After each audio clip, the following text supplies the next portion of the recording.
Welcome to Audio Mentors, the channel where we share knowledge and literary classics. Today, we begin with a book that has left a profound mark on universal literature, Gulliver's Travels by Jonathan Swift. This story, written in the 18th century, is a sharp satire that critiques society, politics, and human nature through the incredible adventures of Lemuel Gulliver, a surgeon who embarks on a series of fantastic journeys. Throughout his journey, Gulliver encounters various cultures and civilizations, each of which serves as a mirror to reflect on the vices and flaws of humankind. Through his adventures in Lilliput, Brobdingnag, Laputa, and beyond, Swift uses Gulliver's journey to question the morality, power structures, and social institutions of his time, while offering a deep critique of the problems that persist to this day. Join us in this fascinating narration as we explore not only the fantastic lands that Gulliver visits but also the timeless lessons Jonathan Swift offers about human nature and society. Don't forget to subscribe to Audio Mentors to continue enjoying more books like this, and leave us your thoughts in the comments. You can also share which other books you'd like us to narrate. Let's get started. Now that we've set the context, let's begin with the first chapter of Gulliver's Travels. Chapter 1. The Voyage to Lilliput. The story begins with a brief introduction to the protagonist, Lemuel Gulliver, a man who describes himself as a surgeon and ship captain, destined to live a life of adventure at sea. Gulliver, born in England, explains that he was sent to study at the University of Embark by his parents, who wanted him to become a doctor. Although he did not show a particularly strong interest in medicine, his education was extensive and academically rigorous. After graduating, he joined the Royal Navy as a surgeon and began his career aboard ships. Over the years, Gulliver distinguished himself for his skill in surgery and his relentless desire for adventure. He soon earned a good reputation as a surgeon aboard Royal Navy ships. However, his true passion was the sea, and the stories of his adventures made him a well-known figure among sailors. His love for travel led him to embark on a series of expeditions to different parts of the world. In 1699, Gulliver embarks on a new voyage aboard a ship called Antelope, destined for the Far East. The journey promises to be a calm one, and Gulliver, who had already been on many previous voyages, feels confident. However, during the trip, the ship is caught in a fierce storm. The storm is so violent that it drifts the ship off course, and after several days of turbulence, the Antelope sinks into the sea. Gulliver and the few survivors manage to escape on rafts, but the sea throws them onto an unknown shore, where Gulliver, exhausted and on the brink of losing consciousness, crawls to the beach. As he walks along the shore, still disoriented from the shipwreck, Gulliver discovers that he has landed on an island that does not appear on any known map. He doesn't know where he is, but his survival instinct drives him to explore the area. Having survived the shipwreck and hoping to find some form of help, Gulliver ventures further into the island. At first, he doesn't notice anything particularly unusual, but soon he begins to realize that the vegetation and trees seem to be of an unusually large size. It's as if everything around him is bigger than normal, but he can't identify why. However, as he explores deeper into the island, Gulliver realizes that something even stranger is happening. The people who inhabit the island appear to be tiny. As Gulliver continues his exploration, he reaches an area where he sees several tiny figures running among the trees and buildings. The distance between him and these inhabitants is so great that he cannot quite make out what he is seeing. In his state of fatigue and confusion, he approaches a place filled with Lilliputians, the inhabitants of this strange island, but, unable to understand the nature of these small beings, Gulliver still cannot believe what he is witnessing. Soon after, Gulliver finds himself surrounded by the Lilliputians, who are much smaller than him, with a height no greater than a human finger. The inhabitants, surprised by his size, decide to capture him.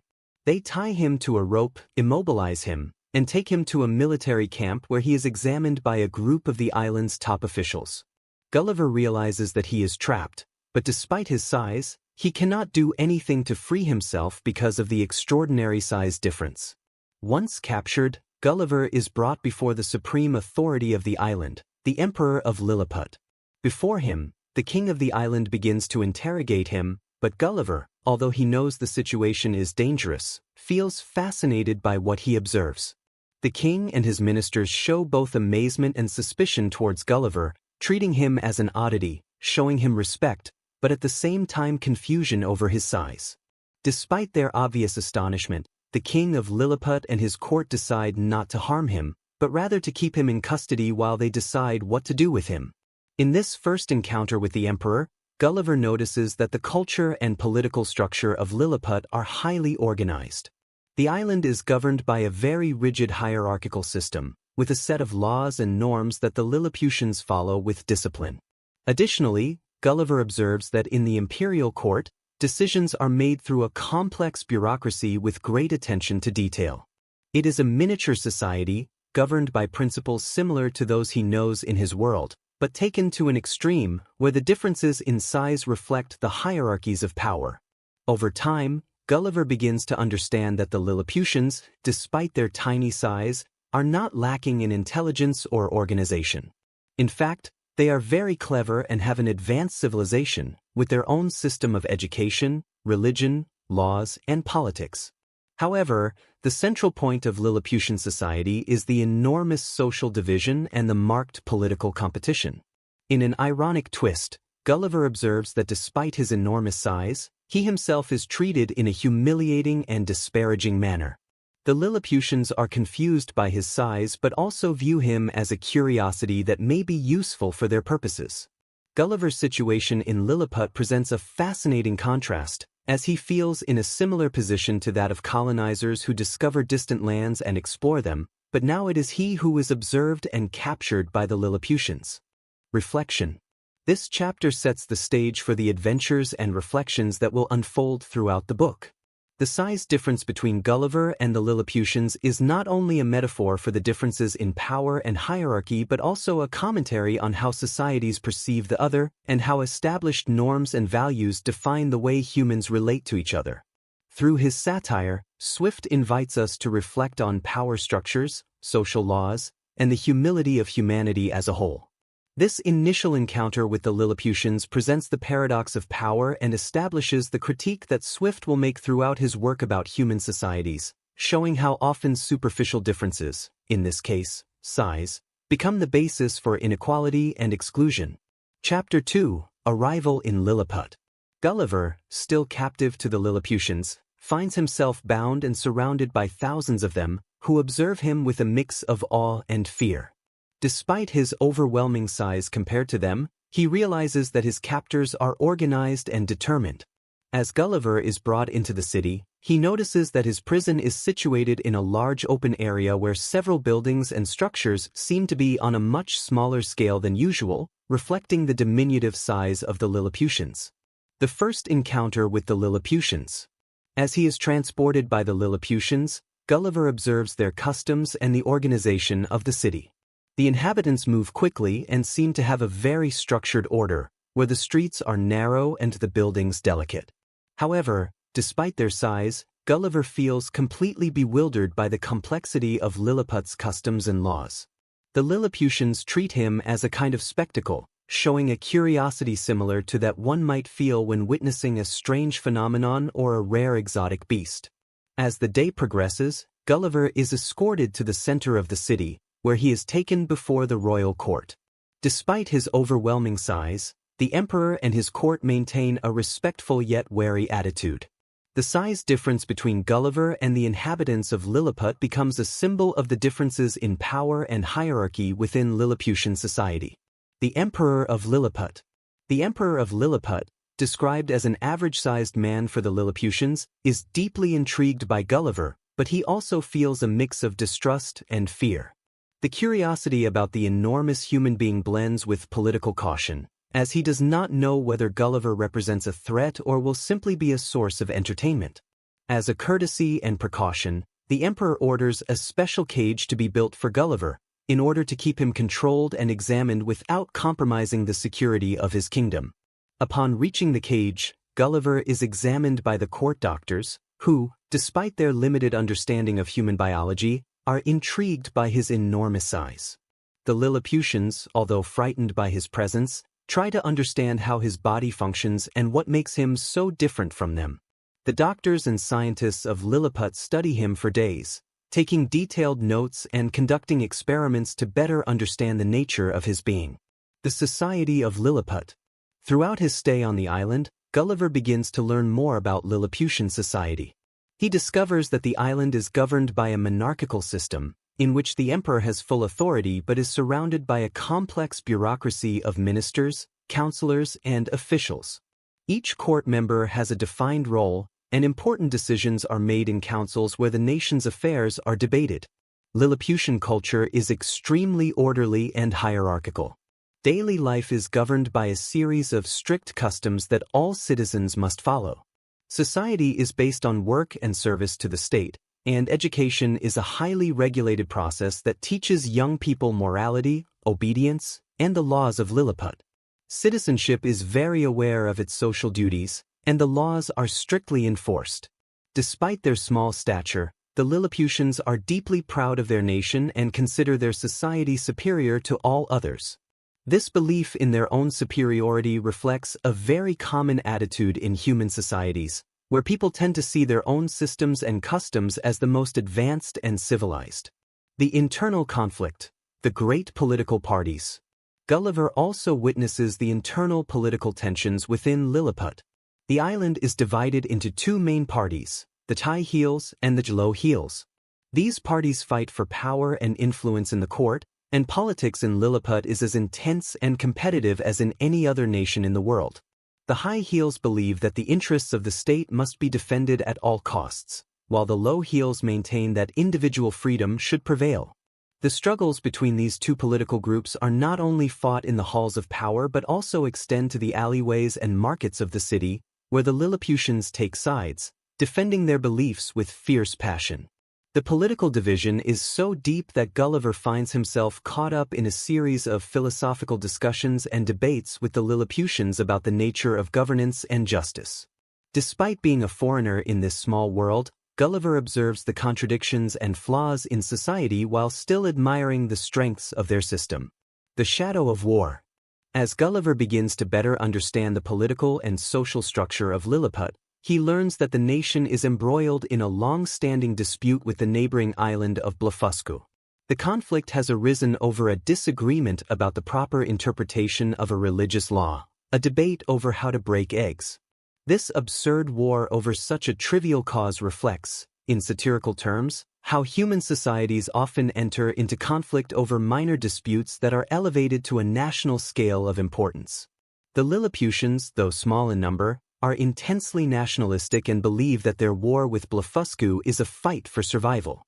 Gulliver becomes involved in this conflict when he is asked to use his physical strength to help the nation in its battle against the enemy island. Final reflection of the chapter. This chapter introduces the complex society of Lilliput and its values, but it also offers a biting critique of human societies and their internal struggles. Swift uses Gulliver's physical size as a way to highlight the exaggerated dimensions of human conflicts, where trivial issues can quickly escalate into destructive wars. Through Gulliver's perspective, the reader is invited to reflect on the absurdity of certain aspects of politics and human society while exploring themes of power, morality, and national superiority. Swift, with his sharp social critique, offers a profound reflection on human nature. This chapter clearly establishes Swift's critique of the futility of political conflicts and how internal divisions in societies can arise in absurd ways. Chapter 3. The Culture of Lilliput. After being captured and subjected to the control of the Lilliputians, Gulliver begins to explore the island of Lilliput more deeply and gradually discovers the rich culture and society that inhabits this small corner of the world. Despite their diminutive size, the Lilliputians have a surprisingly complex and advanced civilization. Throughout this chapter, Gulliver observes various aspects of their daily life, from education and religion to politics and social customs. Education in Lilliput. Education is one of the fundamental pillars of Lilliputian society. From an early age, Lilliputian children are educated in moral values and civic principles that reinforce their loyalty to the emperor and the nation. The schools of Lilliput are highly structured and teach not only mathematics and science but also the laws and traditions that govern the island. Gulliver is impressed by the discipline the Lilliputians maintain in their education and the way they strive to instill in their youth obedience and respect for social order. However, he also realizes that the educational system is extremely focused on conformity and ideological manipulation. The Lilliputians are taught to blindly follow the rules established by the government, never questioning the existing authoritarianism or hierarchies. Gulliver feels uncomfortable seeing how the young are educated to obey the norms without being invited to reflect on justice or freedom. Religion in Lilliput. Religion in Lilliput plays a fundamental role in daily life. The Lilliputians practice a monotheistic religion that worships a single god, whose will must be followed to the letter. However, despite their shared faith, Lilliputian society is divided into two religious factions due to a dispute over the interpretation of a sacred passage. The Lilliputians are deeply divided over how this passage should be interpreted, creating constant tension between the two factions, called the high heels and the low heels. The disagreement over the doctrine and religious interpretation has become so deep that not only have there been verbal confrontations but even internal wars on the island. Although religion is presented as a force that should unite the Lilliputians, the struggle for spiritual power has created a systemic division in society. Gulliver is surprised to see how religion, which could have been an instrument of peace, has become a tool for conflict. Politics and government. The political structure of Lilliput is monarchical, with an emperor at the top of the hierarchy. The emperor of Lilliput is a highly respected figure, but he is also subjected to political pressure from the counselors and ministers who surround him. Gulliver observes that, despite the emperor's almost absolute control over the government, his power is not without challenges. The nobles and ministers at court are deeply involved in a struggle for personal interests and ambitions. The court is full of intrigues and political maneuvering, and Gulliver soon finds himself entangled in this complex world. Moreover, important decisions in Lilliput are made in a series of royal councils where the nobles and ministers debate and propose policies. However, Gulliver realizes that political decisions are often made based on selfish motives and personal compromises rather than for the common good of the nation. While the nation appears to be governed by a system of laws and order, internal politics are plagued with power struggles that affect the emperor's decisions. The social organization. The social structure of Lilliput is highly hierarchical. The nobility occupies the highest levels of society, followed by the merchants and artisans. Lilliputians who belong to the lower class are treated with less consideration but still have their place in society. Social mobility is limited, as positions of power and prestige are inherited through family and lineage. However, Gulliver observes that, despite the social differences, all the Lilliputians seem to share a strong sense of national identity and pride in their country. The Lilliputians hold a great reverence for work and production. Labor and personal effort are fundamental values in their society. The laws governing the country are strictly enforced, and offenses are severely punished, creating an atmosphere of strict discipline on the island. Social customs. One of the most surprising observations Gulliver makes is how Lilliput's social customs, despite being on a small scale, reflect many aspects of large-scale human societies. Families are the central core of society, and the Lilliputians are organized into tightly knit family groups. Additionally, parties and social rituals are of great importance, especially those held at the royal court, where social hierarchy is reinforced and loyalty to the emperor is demonstrated through public acts. Gulliver is invited to participate in some of these festivities, where he can observe the traditional customs, songs, and dances of Lilliput. Despite being a foreigner, he is granted certain privileges and treated with a mix of curiosity and respect. However, he cannot help but feel that, despite the delicacy of customs and discipline in Lilliput, society is deeply marked by divisions and contradictions. Final reflection of the chapter. This chapter offers a deep critique of human societies and their social structures. Through Gulliver's observations, Swift highlights how hierarchies, religious customs, and bureaucracy can create complex systems that, though seemingly organized, are full of injustices and divisions. The political and social struggles in Lilliput, though small in scale, reflect the same tensions that affect the larger nations of the real world. Through his observations, Gulliver finds himself caught between fascination with the order of Lilliput and the bitter realization that all human societies, no matter their size, are riddled with flaws and contradictions. Swift, through this chapter, uses satire to reflect on the inherent imperfections in social and political organization and how beliefs and customs are often used to justify oppression and inequality. This chapter of Gulliver's Travels offers a critique of the social and political structure of societies, showing that while forms of organization may vary, human vices are universal. Chapter 4. Discovery of Lilliput. After being captured by the Lilliputians and brought before their emperor, Gulliver finds himself in an entirely unfamiliar environment. The island of Lilliput, though small in size, has a surprisingly advanced organization for its tiny inhabitants. Gulliver, still stunned by his new size in comparison to the Lilliputians, begins to explore the city and is astonished by the way Lilliput's society is structured. The city of Lilliput. Lilliput is a city that, despite its compact size, is full of details in terms of organization and architecture. The streets are narrow but perfectly aligned, and the houses are small but functional. The buildings of the city are made to scale for the Lilliputians, meaning everything from the doors to the windows is designed specifically for their stature.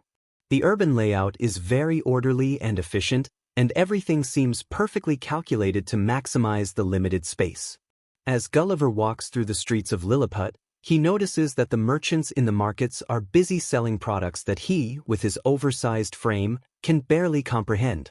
The clothing they sell is so small that he can hardly imagine how the Lilliputians were such tiny pieces. However, the inhabitants of the city move with natural grace, demonstrating that, despite their size, they have a great capacity to organize and manage their daily lives efficiently. The political system of Lilliput. One of the most fascinating aspects of the city is its political system.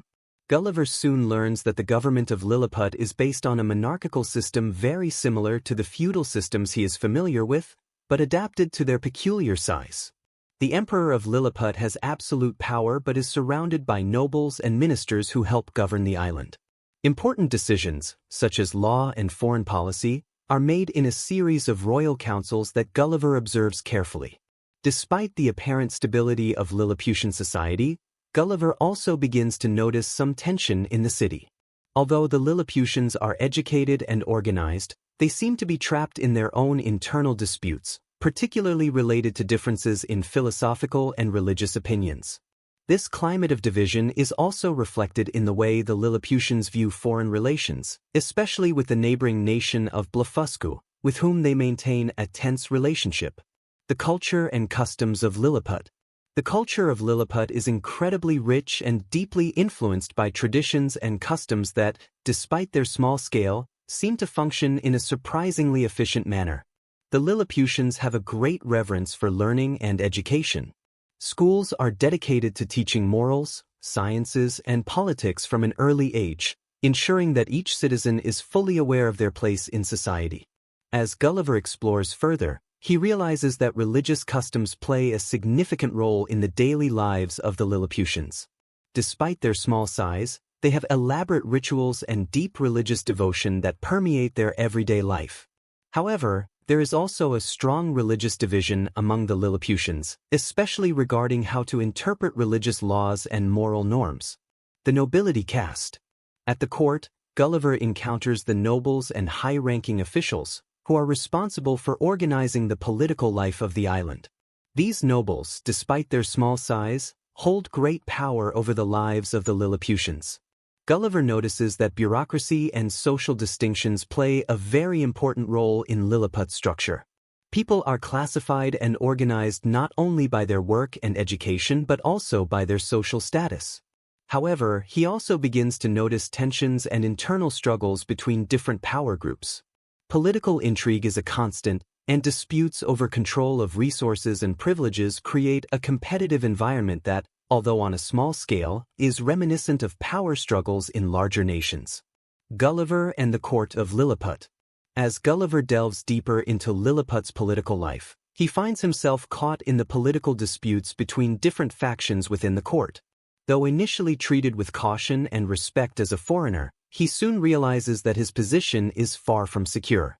The influence of the nobles and ministers is considerable, and Gulliver begins to realize that even in a small society like Lilliput, power struggles are inevitable. The court has a complex dynamic in which every move Gulliver makes, whether toward the emperor or any other noble, is carefully observed. Although Gulliver does not fully understand the subtleties of internal politics, he finds himself increasingly entangled in a web of personal interests and manipulations. Final reflection of the chapter. This chapter illustrates the similarities between human societies, regardless of their size, and offers a social critique of power structures that seem to be universal. Through Gulliver, Swift shows us that social and political organization are inherent features of all civilizations, but at the same time, struggles for power and injustice exist in any society, whether large or small. Swift's satire, by presenting the Lilliputians as an apparently perfect civilization in their size, invites us to reflect on the relationships of power, traditions, and customs that define human societies. Although Lilliput seems to be a harmonious place on the surface, we soon discover that, like all nations, it is plagued with flaws and inequalities. This chapter prepares us for Gulliver's future adventures in Lilliput, where he will face the political and social challenges of a small island filled with big problems. Chapter 5. The Culture of Lilliput. In this chapter, Gulliver continues his exploration of the island of Lilliput and delves into the social customs and culture that govern the daily lives of its inhabitants. As his stay progresses, Gulliver begins to notice the differences and similarities between Lilliput's society and the one he knows, particularly in terms of education, religion, and politics. The society and social customs of Lilliput. Lilliput is a society that deeply values order and discipline. The Lilliputians, though tiny in size, are an organized people with highly structured customs. Everything from the family to the court follows a system of rules and norms that regulate behavior and social relationships. Gulliver, in his exploration, realizes that this rigid structure allows society to function without major setbacks, but he also perceives that beneath this facade of harmony, there is a great lack of individual freedom. Respect for authority is a constant in the lives of the Lilliputians, from the youngest to the highest in the social hierarchy. Children are taught from an early age to respect the rules and to understand the national laws. This discipline is reflected not only in education but also in daily activities, where the Lilliputians strictly adhere to the norms and customs of their culture. The educational system in Lilliput. Education in Lilliput is highly valued and regulated. From a young age, Lilliputian children are taught in public schools that instill a patriotic fervor and a deep respect for the law and the emperor. Gulliver observes that moral education is a fundamental pillar in the training of Lilliputians, but a strong reverence for order is also taught. However, something that catches Gulliver's attention is that the education seems to be oriented toward maintaining social control rather than fostering intellectual freedom. Teachers are carefully selected by the government, and it is expected that their teachings align with the interests of the state. The Lilliputians are educated to understand and follow the laws without questioning them. Gulliver feels that, despite the quality of education, it has a narrow focus on obeying and adhering to the rules, with no room for critical thinking or individual reflection. Religion in Lilliput. Religion in Lilliput is another fundamental aspect of the Lilliputians' lives. Their religious system is based on monotheism, and their faith is, in many ways, the unifying force that defines the practices and morality of the people. However, Gulliver encounters an interesting paradox. Within Lilliput society, there are deep religious divisions. Although all Lilliputians worship the same god, the interpretation of the sacred scriptures has led to an ongoing dispute over the correct way to crack eggs. The high heels and the low heels have been the two main factions in this dispute, even leading to a war between them in the past. This religious conflict between the two factions is a metaphor that Swift uses to satirize the irrationality of religious disputes in the real world, where minor differences are elevated to the level of transcendental conflicts. Gulliver, although initially baffled by the triviality of the dispute, soon realizes that religion in Lilliput, like in many parts of the world, is often used to justify power and maintain social control. Daily life in Lilliput. Gulliver also witnesses the daily customs of the Lilliputians, who seem to lead a simple but organized life. Lilliput society is based on work and production, and the Lilliputians have a high level of productivity relative to their size. Despite being small, they have managed to build a city that reflects a great level of organization and efficiency. Their artisans, for example, are very skilled at making small-scale objects, while the merchants have a very strict system to regulate transactions. However, Gulliver also notices that, despite this apparent harmony, life in Lilliput is not without stress and tensions. The social hierarchy is very marked, and those who do not follow the established norms may face severe consequences. Although the Lilliputians appear to live in a highly functional society, Gulliver realizes that the lack of freedom and the rigidity of the rules prevent them from experiencing true creativity or personal freedom. Politics in Lilliput. Political life in Lilliput is deeply intertwined with social customs. The emperor is, of course, the supreme leader, but bureaucracy plays a crucial role in the functioning of the state. The ministers and nobles at court, though small in stature, have significant influence over the emperor's decisions. Gulliver realizes that politics in Lilliput is dominated by a web of intrigues and maneuvers among the different factions at court. One of the most interesting aspects of politics in Lilliput is the obsession with control. Despite the island being small, the desire for power is enormous. Gulliver observes how the decisions made by the ministers and the emperor profoundly affect the lives of the Lilliputians, but he also sees how internal struggles between factions can weaken the country. Final reflection of the chapter. Through this chapter, Jonathan Swift presents a critique of human societies and how, despite differences in size or context, social, religious, and political structures tend to repeat themselves over and over again. In Lilliput, as in the great nations of the world, hierarchy, obedience to authority, and internal disputes are the norm. The lives of the Lilliputians are governed by a set of strict rules that seem to maintain order but in reality limit individual freedom and foster discord. Swift uses satire to expose how social institutions in any society can become corrupt, absurd, or even destructive, while at the same time, people seem to accept them without questioning them. Through Gulliver's perspective, the reader is invited to reflect on the vices and flaws of social institutions and structures in the real world. This chapter not only offers a deep insight into the culture of Lilliput but also serves as a reflection of the social critiques Swift presents throughout his work. Chapter 6. The Emperor of Lilliput. In this chapter, Gulliver is finally introduced to the Emperor of Lilliput, who becomes a key figure in the development of his stay on the island. Through his interactions with the emperor and the court, Gulliver begins to better understand the complexities of government and the dynamics of power in Lilliputian society. The Emperor of Lilliput is a fascinating figure, as although he holds absolute power, he is subject to the influence of other powers within the island, revealing the complicated structures of authority. Meeting the Emperor. When Gulliver is introduced to the emperor, he is faced with a man of great dignity and presence, though, like all the Lilliputians, of an extremely small size compared to him. The adoration that the people feel for their leader is evident, but Gulliver soon realizes that this idolization is rooted not only in respect for power but also in the political complexities and manipulations that exist around the emperor. The emperor is extremely cautious about Gulliver, as although he sees him as a curiosity and a potential tool, he also understands the danger posed by a man so gigantic on his island. During the first audience with Gulliver, the emperor maintains an attitude of distrust and caution, though he is also intrigued by the presence of this strange being who has arrived in his kingdom. The Royal Court. The Royal Court of Lilliput is a place filled with intrigue and politics. Although the emperor is the absolute leader, the real influence in government lies in the hands of his ministers and nobles, who constantly struggle for the monarch's favor and power on the island.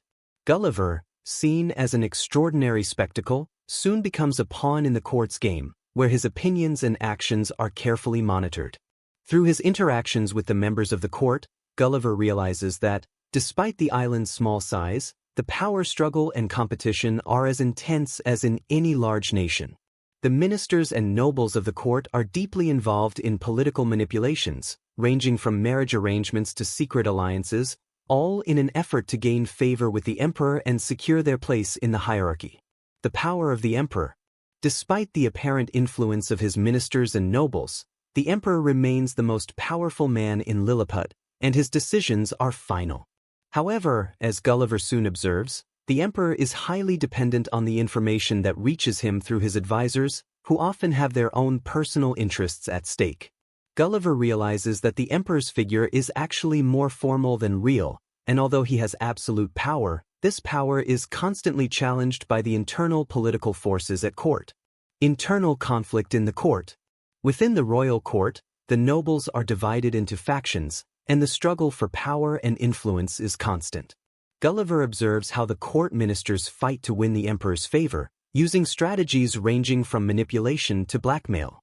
Despite the official loyalty shown to the emperor, the factions in the court behave like rivalries that destabilize the monarch's decisions. One of the main factions within the court is that which opposes the low heels and high heels.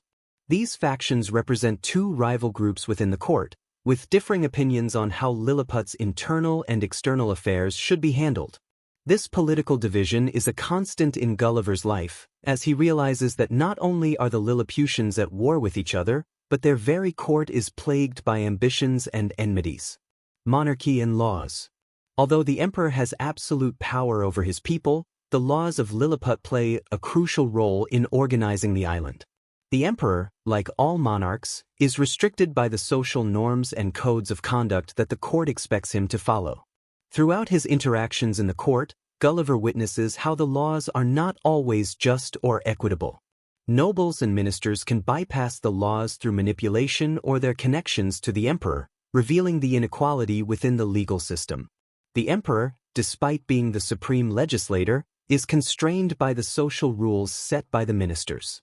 As Gulliver observes these discrepancies between law and power, he begins to question the value of absolute authority and how the legal system can be manipulated to serve the interests of a few rather than the welfare of the entire nation. Final reflection of the chapter. In this chapter, Swift presents a satirical critique of the concept of absolute power and authoritarianism within monarchies. Through the Emperor of Lilliput, Swift shows how, despite the appearance of absolute control, a monarch's power is constantly challenged by the interests of other powers within the government. The nobles and ministers of Lilliput represent the factions fighting for control, underscoring the idea that, even in an apparently monarchical system, power is always distributed and contested by those with vested interests in maintaining their privileges. Through the figure of the emperor and his court, Swift reflects how power structures, even in the smallest societies, are plagued by corruption and manipulation. Although the image of the Emperor of Lilliput is a satire of absolute monarchs, it also highlights the vices and injustices that often exist within government systems, where power is mismanaged and decisions are made with personal interests rather than the general welfare in mind. Chapter 7. The Court Games. In this chapter, Gulliver closely observes the customs of the royal court of Lilliput, where a series of games and rituals are held that not only serve as entertainment but also reinforce social order and hierarchy on the island. These games and competitions are a manifestation of politics and power within Lilliputian society, and through his participation and observation, Gulliver confronts the peculiar nature of these customs, which seem more than just simple distractions. The Throne Game.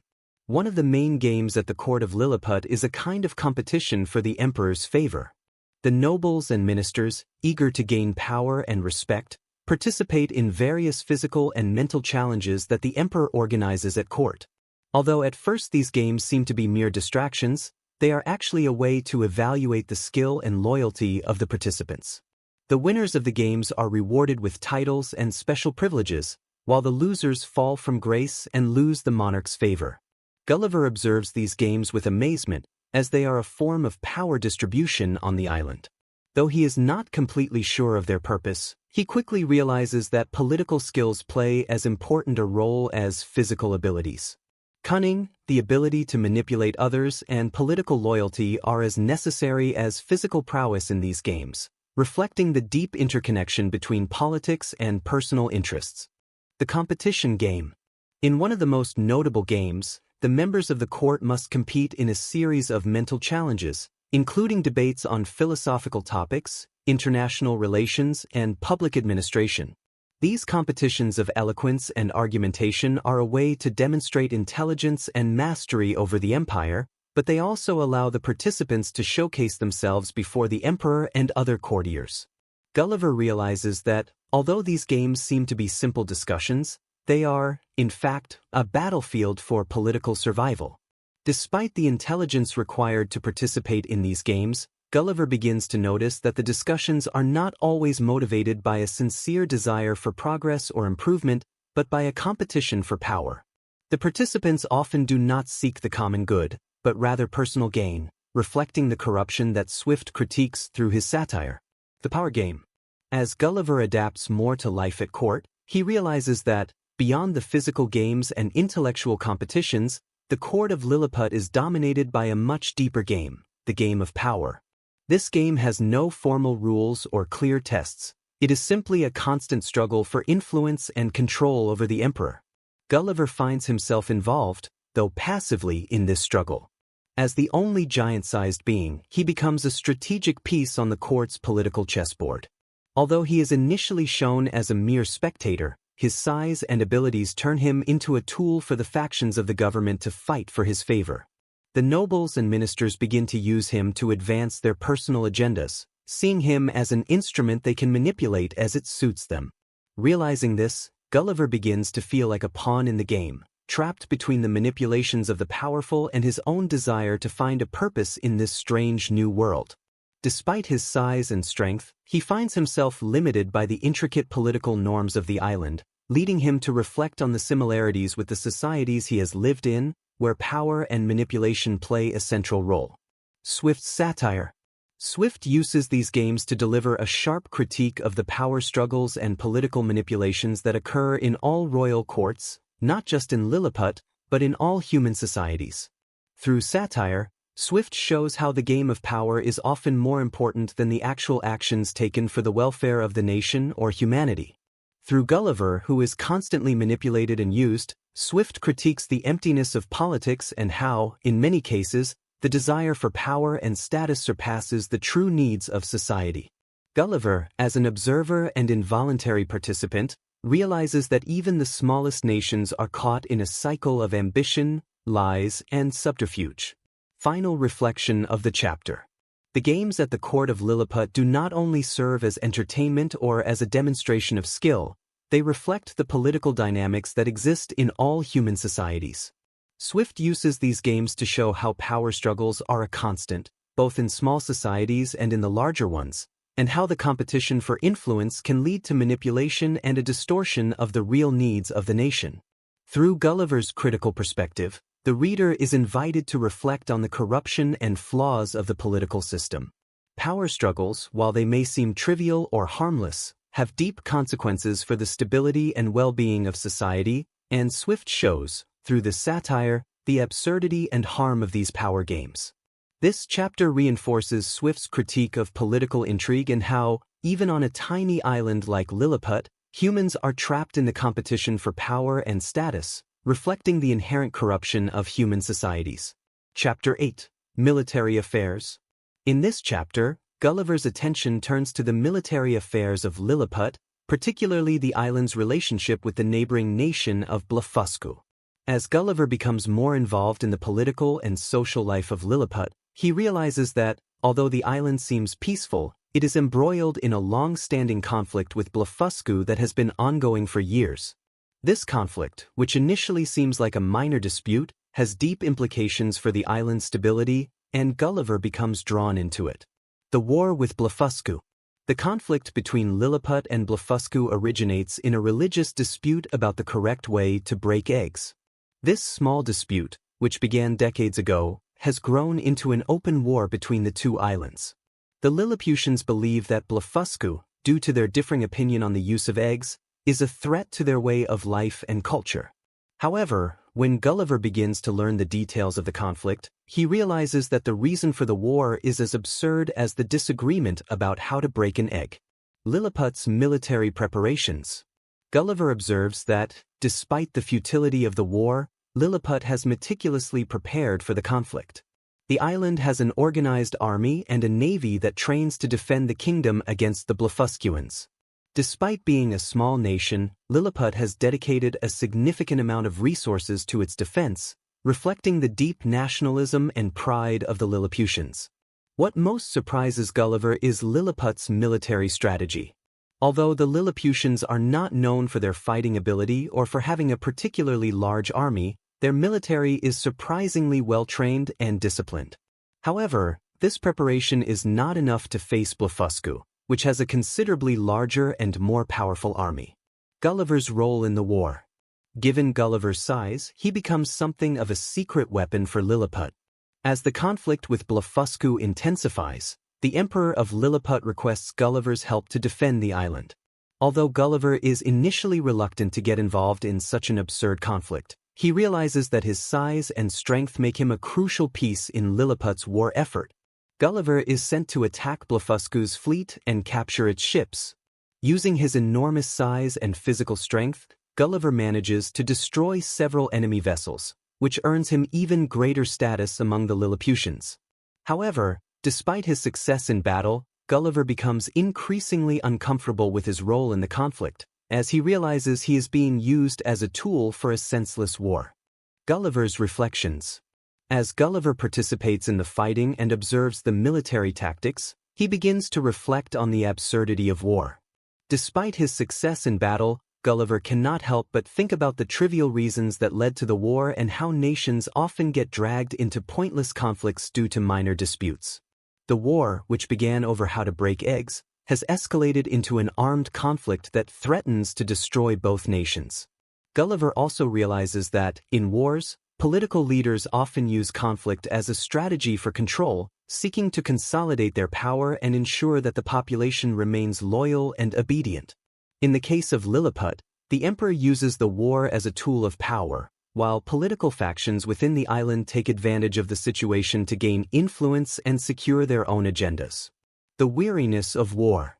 As the war progresses, Gulliver begins to feel the fatigue of the conflict. Although he has achieved numerous victories for Lilliput, he realizes that the war is affecting not only the nations involved but also the individuals who are forced to fight.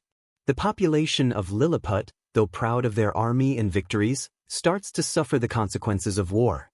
Deaths and destruction begin to weigh on the collective conscience, and Gulliver reflects on the futility of continuing to fight for such a meaningless cause. In a conversation with some of the military leaders, Gulliver expresses his doubts about the morality of the war and the injustice of engaging in such a trivial cause. Although the Lilliputians seem convinced of the righteousness of their cause, Gulliver cannot help but see the war as a symbol of human vanity and lack of judgment. The resolution of the war. Despite the ongoing war, Gulliver eventually manages to destroy much of Blefuscu's fleet, leading to a partial resolution of the conflict. Although the victory seems significant, Gulliver feels empty as he realizes that the reason for the conflict was so insignificant. The cause of the war, a dispute over how to break eggs, seems increasingly absurd as Gulliver reflects on the great human wars that have devastated nations throughout history.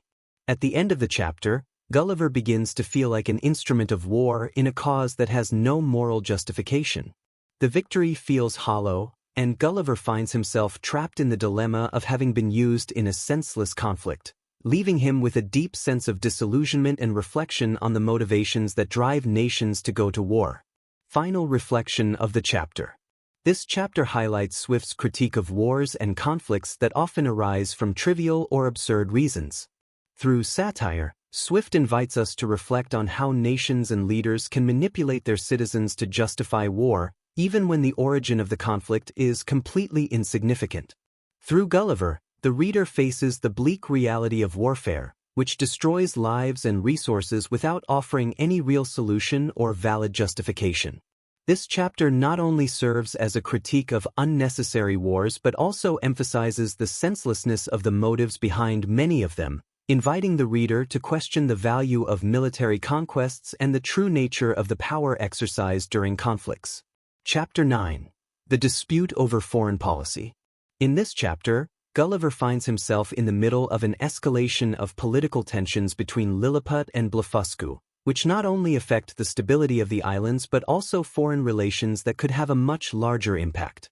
The conflict between the two islands has moved from being a simple dispute over how to break eggs to becoming a matter of international policy and diplomatic strategy. The dispute over foreign policy. The disagreement between Lilliput and Blefuscu becomes a crucial point in foreign policy. The Lilliputians, who initially saw the war as an internal matter, now realize that their political and diplomatic decisions could have broader consequences.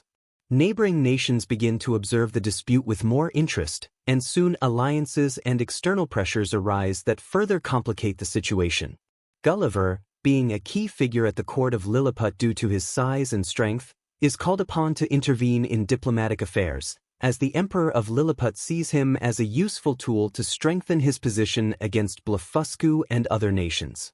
Although at first Gulliver is not interested in getting involved in the diplomatic negotiations, he soon realizes that his participation is crucial to Lilliput's future.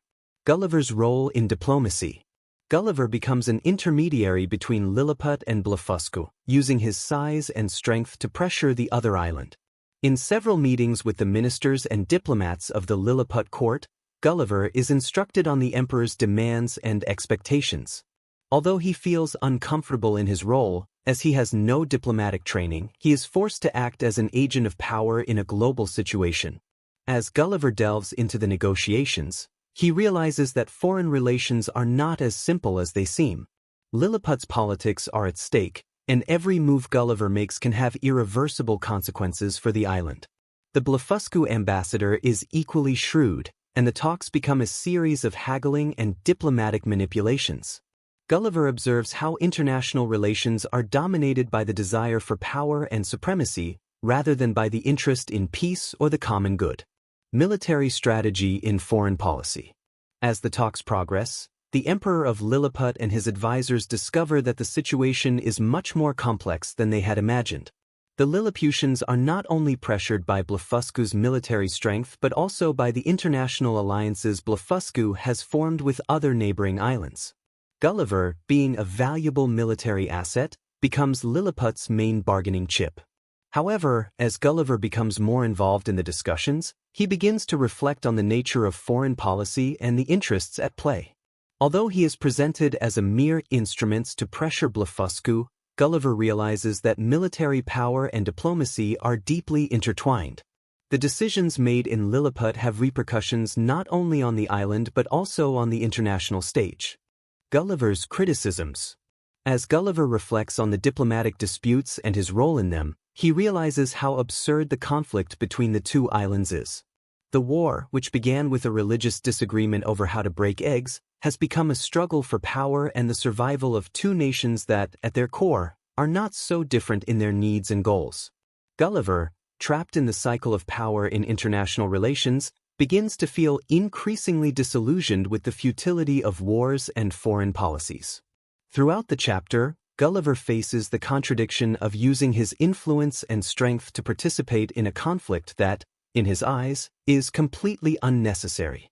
The military and diplomatic strategy being carried out, despite being extremely complex and well-organized, is driven by an absurd cause, leading Gulliver to deeply question the morality and rationality of international conflicts. The power game. Swift uses this chapter to expose the critique of international politics and war. Through Gulliver's satire, it becomes clear how personal interests, political ambitions, and power games dominate foreign relations.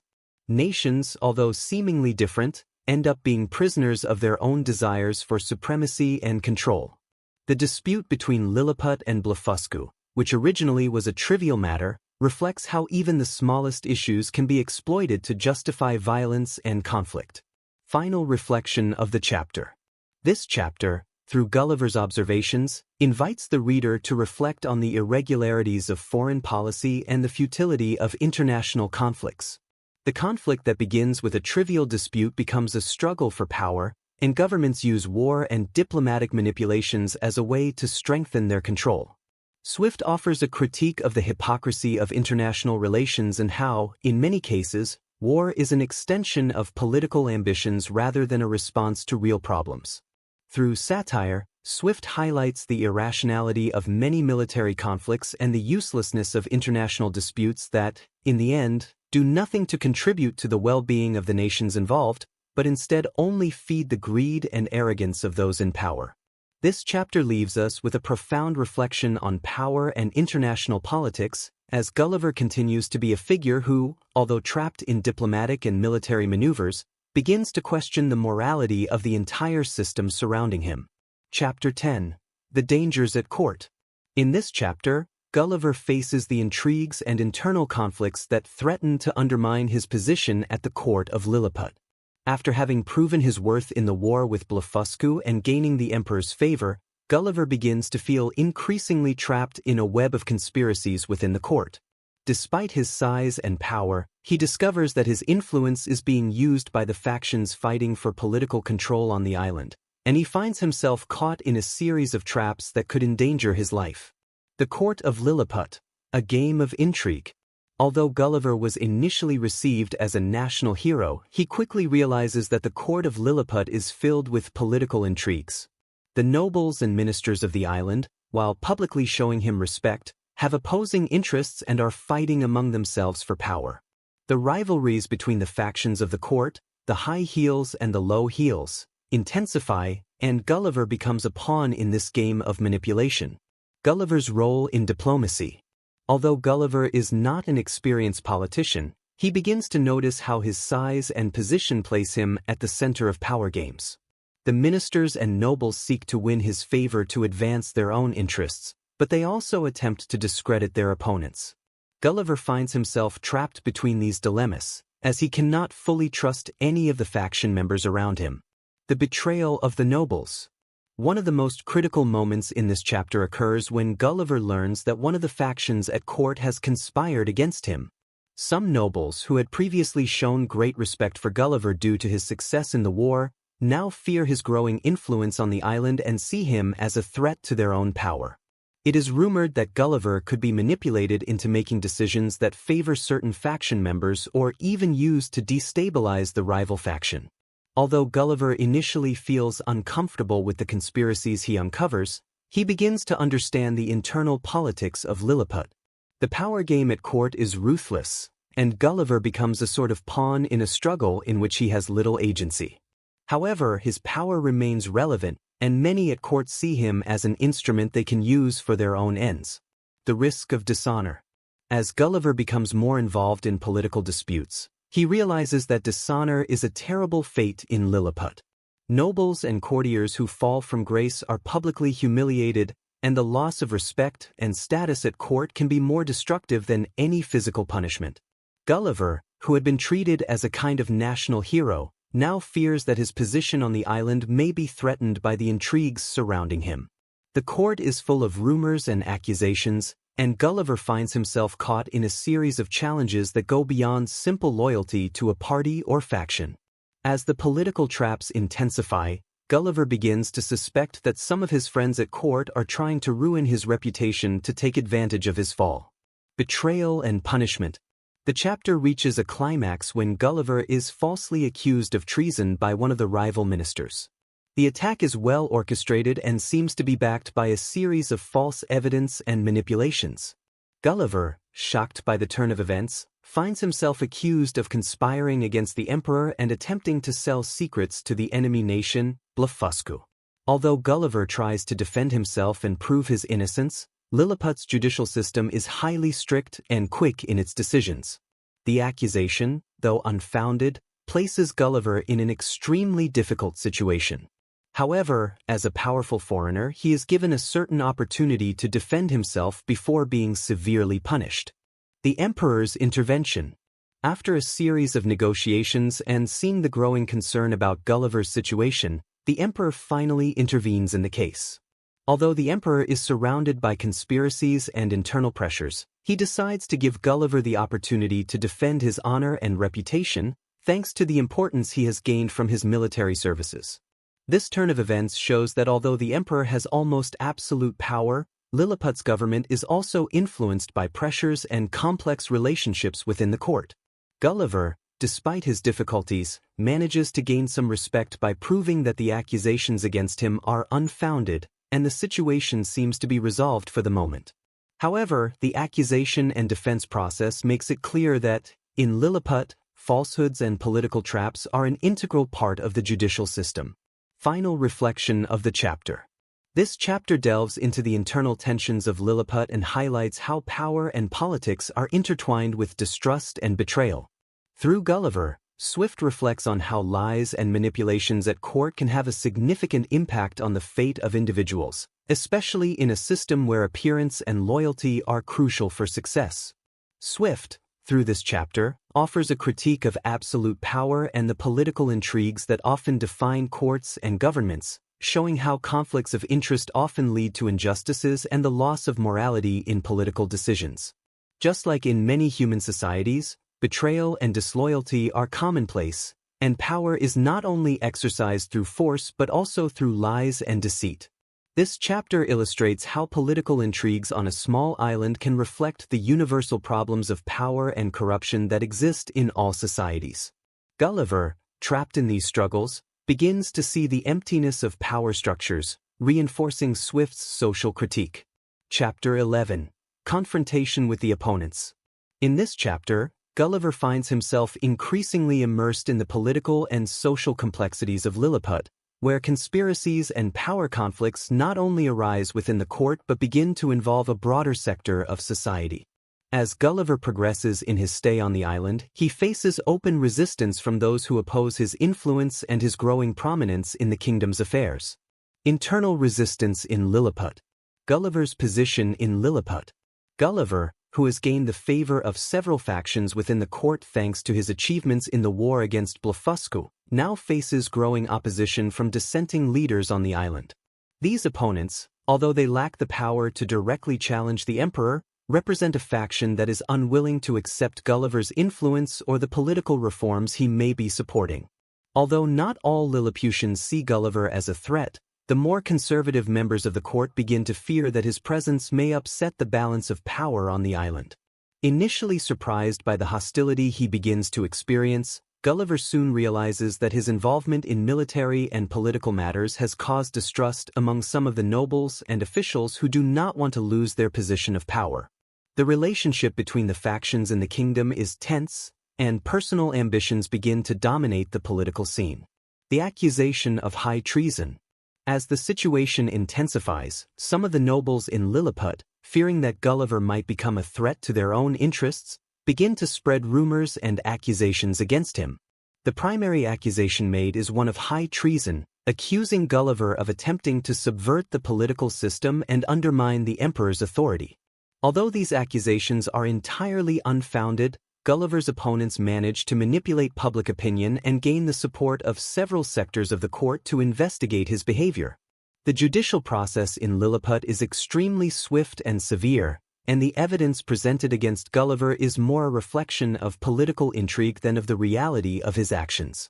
Gulliver, accused of treason, is dragged to court, where he faces the possibility of being stripped of his status and executed, as is customary on the island in cases of high treason. The trial and the emperor's intervention. Gulliver's trial takes place in a highly tense atmosphere, with numerous nobles and court officials present. However, as the trial unfolds, Gulliver begins to realize that the decision about his fate has already been made in advance. Although his actions have mostly been benign and in defense of the empire, the evidence presented against him is based on distorted interpretations of his intentions. Fortunately for Gulliver, the emperor, although surrounded by internal pressures, finally intervenes. Recognizing that the accusation against Gulliver is groundless and that the situation is being manipulated by his opponents, the emperor decides to pardon Gulliver, although the decision is not entirely unanimous within the court. However, this act of clemency does not resolve the growing distrust that some sectors of society have toward Gulliver and his increasing influence in internal politics. Gulliver's reaction. Despite the emperor's intervention and his pardon, Gulliver begins to feel a deep disillusionment with the political system of Lilliput. Although his life has been spared, he realizes that injustice and political manipulation are part of the island's very structure, and that internal power struggles continue above the common good. Gulliver feels trapped in a system that, although seemingly stable, is plagued by hypocrisy, betrayal and personal ambitions. Throughout the trial and the subsequent intervention of the emperor, Gulliver begins to question the morality of the political institutions and the manipulation he is subjected to.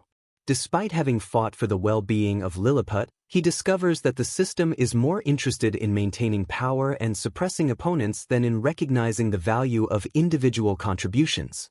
This realization leaves Gulliver with a sense of emptiness and disillusionment regarding his involvement in the island's political life. Final reflection of the chapter. This chapter is a profound critique of political corruption and the manipulation of institutions for personal gain. Through Gulliver's figure, Swift offers a scathing satire on how factions fight for power in any society, often at the expense of truth and justice. Although Gulliver has proven to be a positive force for Lilliput in many ways, the island's politics drag him into an internal struggle that reveals the fundamental flaws of the system. Swift, using Gulliver's figure, demonstrates how institutions and rulers in any society, regardless of its size, can be influenced by human ambition and evil. The lesson here is that political power does not always serve the common good but is often used by those in power to maintain their status through lies and manipulation. This chapter underscores Swift's criticism of internal struggles and corruption within systems of government, and how institutions, rather than promoting the common good, often end up being tools of oppression and control. Chapter 12, Gulliver's Flight. In this chapter, Gulliver is forced to leave Lilliput due to the growing hostility and conspiracies against him. Although he has been pardoned by the emperor, his situation on the island has become unsustainable. The court, divided by political factions and resentments, continues to view him as an instrument that can be manipulated to satisfy their own interests, and Gulliver realizes that his influence and position in Lilliput are not as secure as he had thought. The climate of distrust. Despite the emperor's intervention and the pardon granted, Gulliver remains the subject of suspicion and distrust on the island. The opponents within the court, who had previously conspired to discredit him, continue to sow doubts about his intentions. Although the emperor has attempted to protect him, the political situation in Lilliput has become so tense that Gulliver feels like an outcast. The lack of loyalty among factions and the growing hostility make Gulliver realize that his time in Lilliput is coming to an end. Gulliver begins to reflect on his experience on the island. Although he had initially been treated as a hero and a figure of power, he soon realized that his status was fragile. Political manipulation and internal intrigues at court had placed him in a vulnerable position. Despite his good intentions, Gulliver discovers that power in Lilliput is not based on merit or individual achievements, but on loyalty to factions and personal interest. The decision to flee. Faced with growing pressure and tensions within the court, Gulliver decides that his future in Lilliput is uncertain. Despite having proven his loyalty to the emperor and the nation, political intrigues have left him with no place on the island. Hostility toward him grows, and Gulliver realizes that if he stays, his life could be in serious danger. The nobles and officials who once saw him as an ally begin to view him as a threat, and some start conspiring against him in secret. Although initially difficult to accept this reality, Gulliver decides to flee Lilliput before the conspiracies reach an unsustainable point. The escape is not easy, as he must face the challenges of leaving an island that has become his temporary home, but the desire for freedom and safety pushes him to make this decision. Preparing to flee. Gulliver begins to secretly prepare his escape. With the help of some loyal friends who still support him, he organizes an escape from the island. He uses his great size and physical abilities to create an improvised vessel that will allow him to escape without being detected by the authorities. During this process, Gulliver realizes that distrust and betrayal have deeply marked his stay in Lilliput, and the loyalty he had offered to the island has not been reciprocated. The journey from Lilliput is dangerous, and Gulliver faces several challenges as he tries to escape without being captured. The island's forces attempt to stop him at all costs, but his skill and determination help him navigate the obstacles. As Gulliver moves further from the island, he feels a mix of relief and disillusionment. Although he has escaped, he realizes that his experience in Lilliput has been a bitter lesson about the nature of power and human society. Reflection on his stay in Lilliput. As he moves away from the island, Gulliver reflects on his time in Lilliput.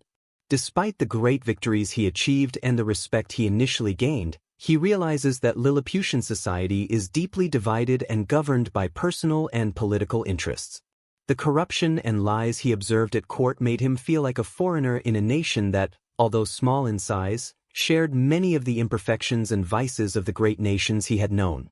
Although he had come to Lilliput with the hope of helping and improving things, he soon realized that the island, like many other human societies, was trapped in a cycle of ambition, lies, and corruption. The factions' pursuit of power and the use of political intrigues to achieve their own goals led him to lose faith in the institutions and the island's system of government. As Gulliver leaves Lilliput, he embarks on a journey back that, while offering him freedom, also leaves him with a sense of emptiness. Although he has escaped the conspiracies and oppression, he realizes that the lessons he learned in Lilliput will stay with him for the rest of his life. Power and politics, no matter how much he tries to avoid them, remain forces that define human nature, and Gulliver wonders if he will ever find a society where he can live without facing these dilemmas. Final reflection of the chapter. This chapter emphasizes the fragility of the political situation and how internal conflicts can destabilize even the smallest nations. Through Gulliver's escape, Swift offers a critique of the intrigues and betrayals that exist in all societies, regardless of their size. Gulliver's story becomes a warning about how power can corrupt institutions and how, even in the smallest societies, conflicts and power struggles can lead to destruction. At the same time, Gulliver's journey is a reflection on human nature, which, despite appearances, is marked by ambition, corruption, and competition. Although Gulliver leaves Lilliput, the lessons he has learned about society and politics continue to resonate in his mind, leaving him with a deep disillusionment regarding the structures of power in any nation. This chapter reflects the tension between power and political intrigues in Lilliput, as Gulliver is forced to leave an island that, despite its diminutive size, reflects the imperfections and vices of great human nations. Chapter 13. The Arrival in Brobdingnag. In this chapter, Gulliver is shipwrecked again and arrives on a completely different island, Brobdingnag, a land inhabited by giants. Unlike Lilliput, where he was a giant, in Brobdingnag he finds himself in an extremely vulnerable position, as he is now the small one, and as he explores this new island, he is forced to adapt to his new role in a world where his size gives him no advantage. The shipwreck and arrival in Brobdingnag. Gulliver, after being expelled from Lilliput due to political conspiracies and the growing threat his presence posed, finds himself once again at the mercy of fate. During his sea voyage, a new storm drags him to the shores of an unknown island, where he is shipwrecked and stranded. At first, Gulliver feels grateful to be alive, but he soon discovers that the island he has landed on is inhabited by giants. Unlike the small and organized society of Lilliput, in Brobdingnag, social and political relationships are completely different, and Gulliver feels completely out of place. The first encounter with the giants. Upon waking up and exploring the island, Gulliver is soon captured by the giants, who see him as a kind of curiosity due to his small size. Initially, Gulliver is treated as a prisoner and a spectacle, taken before the most powerful giants on the island to be exhibited and examined. However, he realizes that the inhabitants of Brobdingnag do not view him as an inferior being, but rather as an exotic curiosity. Gulliver's first reaction is to marvel at the colossal size of the creatures and their environment. As he is transported by one of the giants, Gulliver observes the enormity of his new surroundings. Every object, from houses to fields, seems designed for giants, and therefore everything familiar to Gulliver in terms of scale and function is completely altered. For instance, the plants and animals in Brobdingnag are much larger, and even the rivers and lakes seem to be of overwhelming magnitude for small Gulliver. The encounter with the king of Brobdingnag. Gulliver is soon brought before the king of Brobdingnag, who is very interested in learning more about this small being who has arrived on his island. The king, though intrigued, does not have the same benevolent attitude as the emperor of Lilliput, and his worldview is completely different. While in Lilliput, political concerns and intrigues were at the center of daily life, in Brobdingnag the king primarily focuses on the morality and well-being of his people. Although the king is a giant in comparison to Gulliver, He grants him the respect and attention that a human might offer to a prisoner. Gulliver, though still treated as a curiosity, feels safer than when he was in Lilliput, as the king seems to have a more rational attitude toward him. After hearing Gulliver's story, the king is intrigued by the fact that someone so small has traveled so far and experienced so much. However, he also asks a series of questions that make Gulliver begin to reflect on his own society. Reflections on humanity. As Gulliver's relationship with the king of Brobdingnag develops, the king asks him about the state of the outside world and human customs. Gulliver, feeling somewhat superior due to his memories of humanity, begins to describe the nations and politics he has known, especially the situation in England. The king, surprised by the stories Gulliver tells, offers a sharp critique of the corruption, wars, and disputes that plague human societies.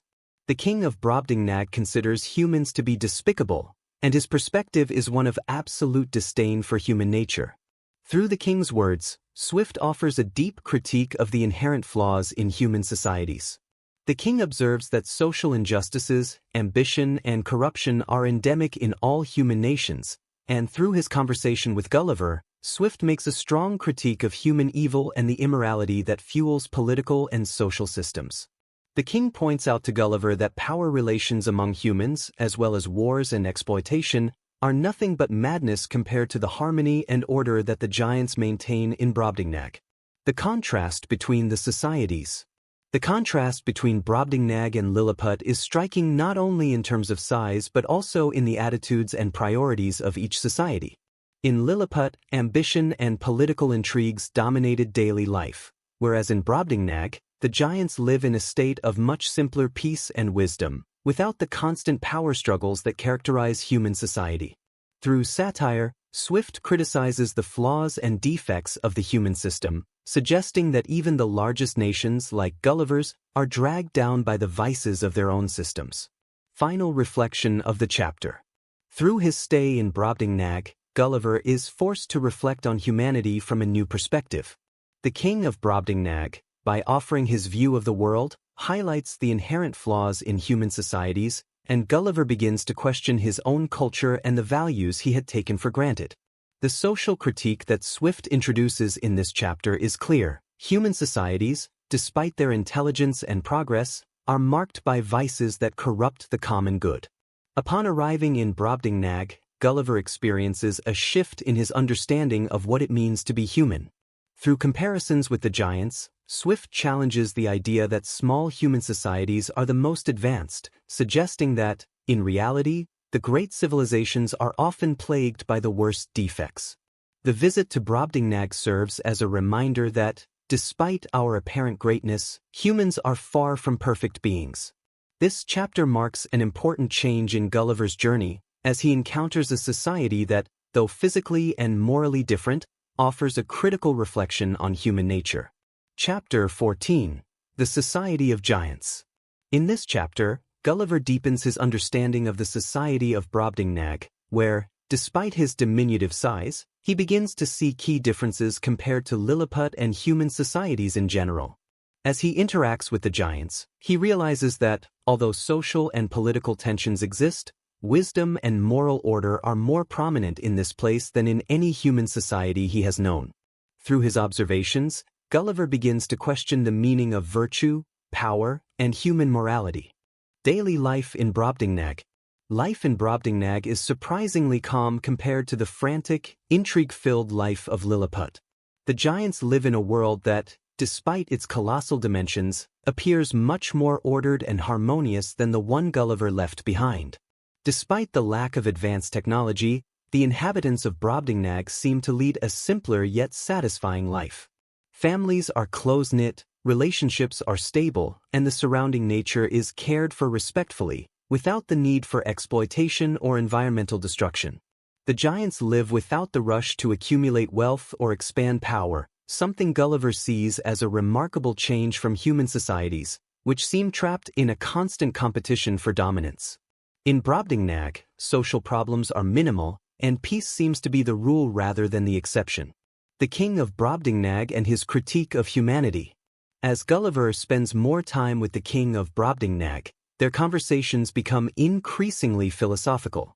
The king, a wise and thoughtful giant, asks Gulliver to explain the customs and politics of human nations.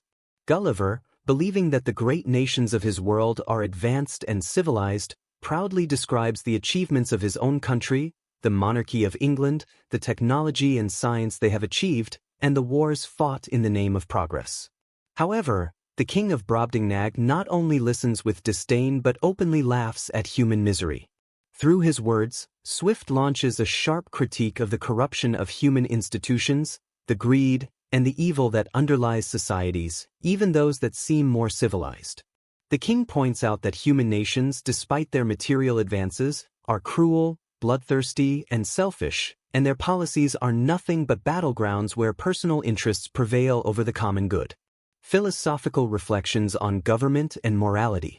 Through his interactions with the king and the court of Brobdingnag, Gulliver begins to realize that human societies, no matter how advanced they may seem in terms of technology and territorial conquest, are far from achieving true morality or wisdom.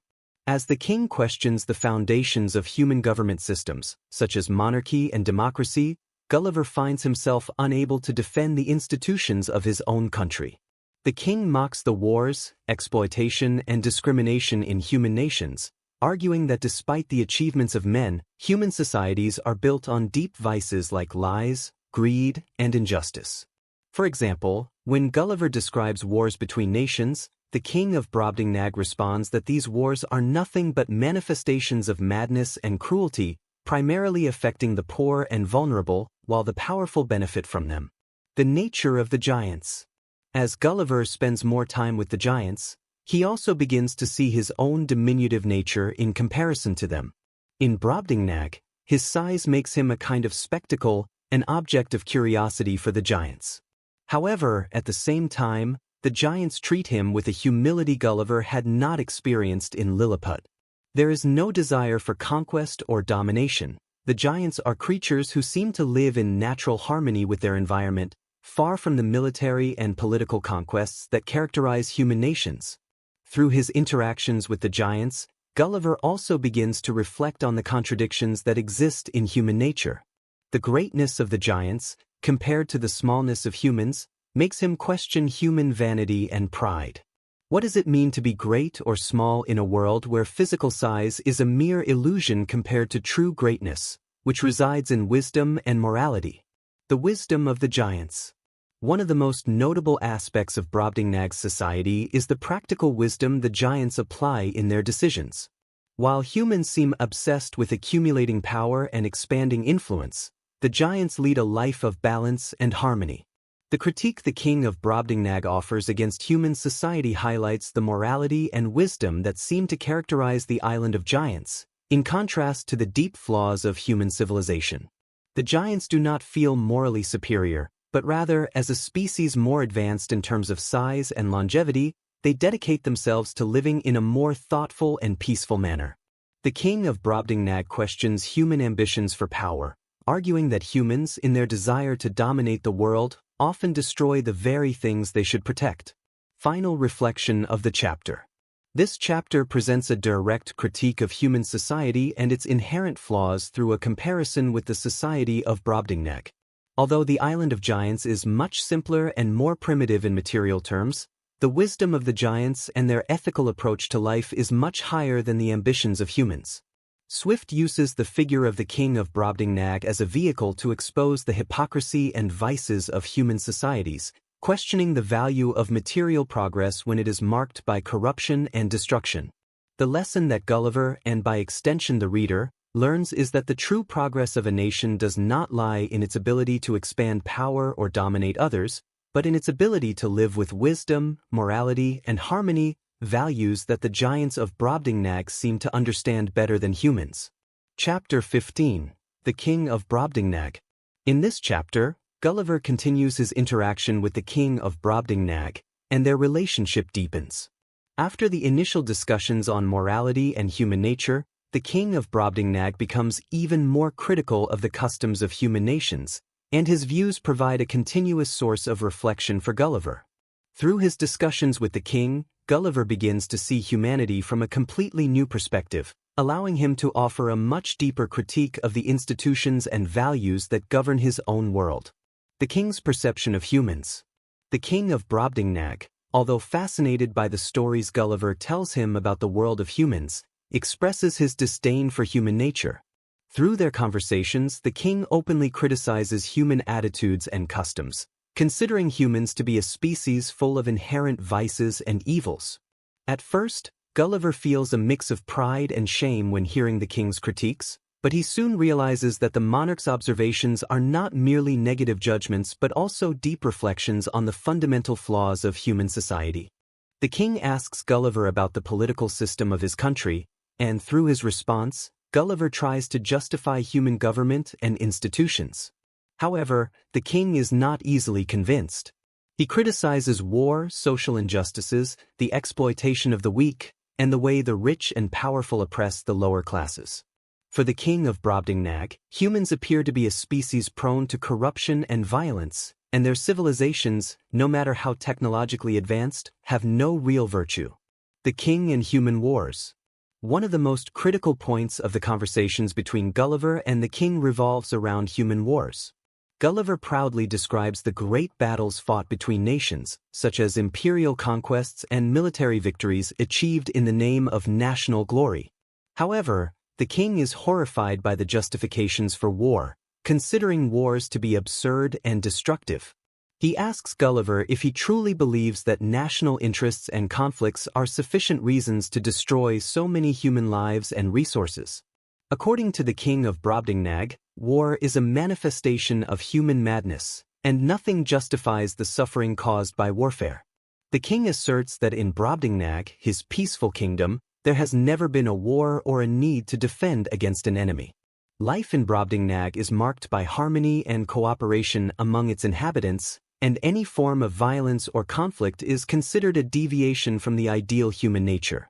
Through these conversations, Swift uses the figure of the king to illustrate the disdain that rational leaders often feel towards human war practices, while pointing out the irrationality and barbarity inherent in human wars. The nature of politics in Brobdingnag. The king also asks about the political structures of human nations. Through their conversation, Gulliver explains his country's monarchical system, but the king, just like with the wars, is skeptical and critical of the way power is organized in human societies. The king observes that in many cases, human rulers are not interested in the common good but seek to preserve their power at all costs. He mocks the hypocrisy of rulers who present themselves as benefactors of the people, while in practice, they only exploit and oppress the most vulnerable. The king of Brobdingnag, who governs a people living without the complications and corruptions of great civilizations, holds that absolute power should be exercised with wisdom, virtue, and moderation, which leads him to question the legitimacy of human institutions. According to the king, humans, in their eagerness to accumulate power, forget the fundamental virtues that should guide leadership, such as justice, equity, and respect for the rights of others. The king and education. Another topic addressed between Gulliver and the king is education in human nations. Gulliver tells the king about universities, schools, and teaching methods in human nations, describing how people are taught to think critically and advance knowledge. The king, however, does not seem impressed. According to him, humans often use their intelligence to justify their flaws and manipulate others, rather than using it for the common good. The king compares human schools to the teachings that the giants of Brobdingnag impart to their children, where education is not only based on acquiring technical knowledge but also on the formation of character, virtue, and practical wisdom. The king believes that education in human nations is often corrupted by the materialistic and selfish interests of rulers and the upper classes, who do not seek to educate for the general good but for the maintenance of their own power. Final reflection of the chapter. This chapter presents a scathing critique of human institutions, particularly political systems, wars, and education, through the conversations between Gulliver and the king of Brobdingnag. The king, with his giant wisdom, acts as a mirror that reflects the irrationality and corruption of human societies. Through satire, Swift highlights how, despite the apparent conquests and progress in human civilizations, they remain marked by corruption, violence, and a lack of morality. The king of Brobdingnag, who lives in a society without the complications and corruptions of great civilizations, offers an alternative vision of humanity based on wisdom, peace, and virtue. This makes Gulliver, and by extension the reader, deeply question the nature of civilization and the progressive corruption of human societies. This chapter underscores Swift's central critique of the vices of human societies and how genuine wisdom and morality are much more valuable than material progress and political power. Chapter 16. Social Criticism. In this chapter, Gulliver is forced to confront one of the harshest and deepest critiques of humanity offered during his time in Brobdingnag. After his interactions with the king and his continued reflection on the morality of human societies, Gulliver begins to internalize the king's observations and question the fundamental values that govern human nations. This chapter is a strong social critique that addresses the inherent evil in human nature and how social and political structures often perpetuate these flaws. The king's view of humanity. Throughout the discussions with the king, Gulliver is confronted with the deeply imperfect nature of human beings. The king of Brobdingnag, with his clear and rational vision, speaks openly to him about the inherent flaws of humans. The giant monarch holds that despite the advances humans have made in terms of technology and empire building, their morality is deplorable. The king sees humans as beings who constantly destroy each other, whether through wars, oppressive systems, or simply through selfish actions. To him, human nations are nothing more than mirrors of corruption and violence, and no matter how advanced they are in science or art, they will always be defined by their inability to achieve lasting peace or act with true goodness.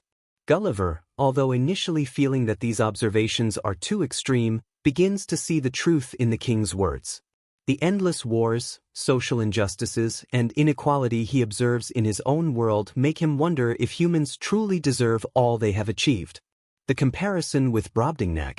At one point in the conversation, the king asks Gulliver about the treatment of the lower classes in his country, and Gulliver, somewhat uncomfortable, begins to describe the social hierarchy that characterizes most human nations. As he details the inequalities between the rich and the poor, between the powerful and the oppressed, the king of Brobdingnag shows clear disapproval. To the king, it is unthinkable for a nation to be considered civilized while allowing so much inequality and suffering among its inhabitants. In Brobdingnag, social peace and the welfare of all citizens are fundamental values, and the king cannot understand how humans allow a minority to accumulate power and wealth while others suffer unnecessarily. The contrast between human societies and Brobdingnag's society becomes even more evident, and the king points out that human societies, though seemingly prosperous, are morally empty. The hypocrisy of human institutions. One of the sharpest points of the king of Brobdingnag's critique is the hypocrisy of human institutions. Through the stories Gulliver tells him about religion, politics, and laws, the king expresses skepticism about the real value of these systems. The king mentions that human religions often justify violence and fanaticism, laws only serve to preserve the interests of the powerful, and political institutions are nothing more than a game of appearances that hides the true intentions of rulers. For the king of Brobdingnag, these systems are unnecessary and deceptive, as they do not truly seek to improve human life but simply maintain order so that those in power can continue controlling. Human societies, in his view, are based on selfishness and lies, and it is impossible for them to ever be truly just while these fundamental vices remain. Gulliver's disillusionment. As Gulliver reflects on what the king has told him, he feels deeply disillusioned and discouraged by the observations about humanity. Although he initially felt proud of human achievements, he now begins to see them through a much more critical lens. His experience in Brobdingnag, just like his time in Lilliput, has shown him that, despite material progress, corruption and injustice are universal. Gulliver begins to question the values of his own society. What good are material achievements and great civilizations if they are based on flawed principles? In this chapter, Gulliver begins to understand that human ambitions, though admirable in some respects, are poisoned by arrogance and selfishness. Final reflection of the chapter. This chapter presents one of Swift's harshest critiques of human society through the words of the king of Brobdingnag. Through the conversations between the king and Gulliver, Swift conducts a deep examination of the flaws that define human societies: hypocrisy, inequality, violence, and corruption. Through the figure of the king, who represents the wisdom and morality of a much more peaceful society, Swift suggests that, despite the advances humans have made in science and technology, the true greatness of a nation lies in its ability to live with justice and equity. As Gulliver absorbs the king's critiques, he also begins to doubt the institutions and values he once took for granted. Human society, despite its achievements, is marked by fundamental flaws that Swift considers impossible to correct without a radical change in morality and the very structure of society. This chapter delves into Swift's social and political critique, showing how human societies, despite their material advancements, remain flawed and immoral. The lesson of this chapter is that true progress is ultimately not measured only in terms of wealth or technology but in the capacity of societies to live with wisdom and morality. Chapter 17. The Return to England. In this chapter, Gulliver is finally forced to leave Brobdingnag after several weeks of deep reflection and disillusionment. After spending so much time on the Island of Giants, where the critiques of his own humanity had left him discouraged, his return to England becomes a moment of personal reassessment and reflection on his experience. The transition from Brobdingnag, where the institutions seem more just and harmonious, to his homeland, where corruption and internal struggles still dominate, marks a crucial point in his journey. The decision to return.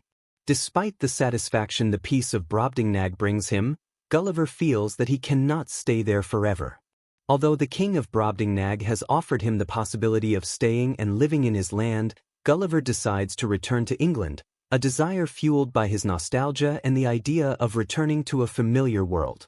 However, in his heart, he carries the criticisms that the king of Brobdingnag made about humanity, which gives a melancholic tone to his return. The king of Brobdingnag offers him a warm farewell and a warning.